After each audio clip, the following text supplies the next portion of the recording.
آپ جو بھی بزنس کر رہے ہیں نا سر، آپ اس کا سسٹم کریٹ کریں، اور وہ سسٹم اس چیز کو کہتے ہیں کہ جس میں آپ کی انوالومنٹ نہیں ہوتی، کوئی ضرورت نہیں ہوتی آپ کی،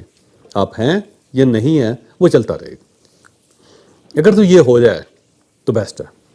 پھر آپ کا سسٹم اس کو خود ہی ڈیولپ کرتا جائے گا، ایک اسکول سے 2 ہو جائیں گے، 2 سے 3 ہو جائیں گے، 4 ہو جائیں، آپ فیصلہ کر لیں کہ یہ بورڈ ہے جی، اور جب ہمارے اتنے اسٹوڈنٹس ہو جائیں تو یہ بورڈ خود ہی فیصلہ کر لے کہ اب ہمیں ایک نئی برانچ بنانی چاہیے،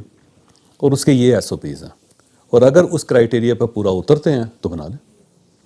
اور اگر بورڈ فیصلہ نہیں کر پا رہا، کرائٹیریا پہ پورا نہیں اتر رہا، تو بالکل نہ بنائیں، اپنے آپ کو آف کریں۔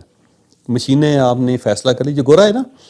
وہ مشین کا فیصلہ کرتا ہے کہ یہ مشین جو ہے نا 5 سال کے لیے، اور وہ 5 سال بعد بھی اگر کام کر رہی ہو تب بھی وہ چینج کرتا ہے اس کو، کہتا ہے جی یہ اپنی مدت پوری کر دی ہوئی، اور اس کے بعد وہ تھرڈ ورلڈ میں ہم لوگ خرید لیتے ہیں۔ آپ بھی پرانی مشینیں خریدتے ہوں گے، کہاں سے لیتے ہیں؟ چائنا سے لے لیتے ہیں، چائنا سے یوزڈ ہوتی ہے نا۔ اب گورا کیوں نہیں استعمال کر رہا ہے یوزڈ؟ اس نے فیصلہ کیا ہوا ہے، اس نے کہا جی بس یہ 5 سال ہو گئے ہیں، میں نے نکالنا اس کو، وہ نکال دیتے ہیں۔ اب تھرڈ ورلڈ میں لگا کے نا اس کو جگاڑ لگا کے نا اس کو اپنے پاس لے آتے ہیں سارے۔